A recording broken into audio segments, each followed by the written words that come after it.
Never hear Keir is out and about once again. Oh yes, he is. This time he's over in Albania. But do you remember, of course, when they took power around about this time, well, July time last year? That is, of course, the British Labour Party, governed and headed by the current British Prime Minister, the Right Honourable Sir Keir Starmer. Remember, of course, the current British Home Secretary, Yvette Cooper, jumped onto the podium to let everybody know that the Rwanda scheme, the one that was going to, well, offshore people back to another country who'd arrived here illegally in their thousands, well, she scrapped it. Oh, there were cheers. Yeah, absolute cheers. You know, year down the line, what have we got? Higher illegals than ever before, and now a party in free fall. And our Keir, as the Deputy British Prime Minister likes to call him, Angela Rayner, is having to do something drastic. But here's what he really needs to do. As ever, let me explain. Morning, chums. Thank you so much for joining me today. And as ever, lovely to have so well of a lovely wave. Nice to have your company. As the migrant crisis grows along, don't forget, of course, that Yvette Cooper said she was going to be doing a raid on nail bars. Yeah, well, that should be, I can imagine. Acrylic flying everywhere, nail polish bottles jumping off the counter.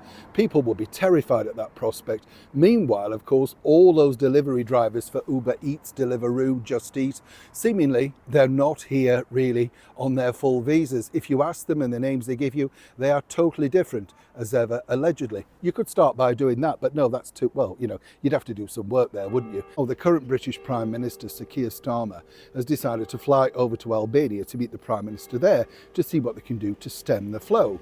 Now, it's impossible, you see, because it's all driven by TikTok social media with all these fake promises of gold, riches, etc. And meanwhile, you and I can't get a dentist appointment, see a doctor, and indeed we're funding these people to the tunes of billions every year.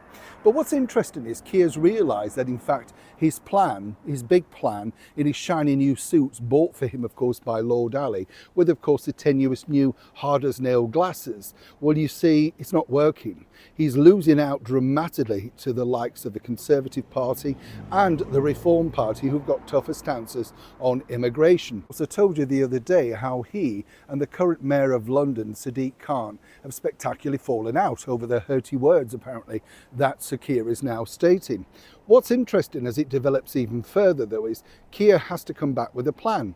There's only really one plan that he can look at to make the public take notice, and this has been whispered behind the black door of number 10 Downing Street. Oh yes, you'll need to film them more being deported, escorted onto the planes by the army or indeed the police, and making sure that plane takes off.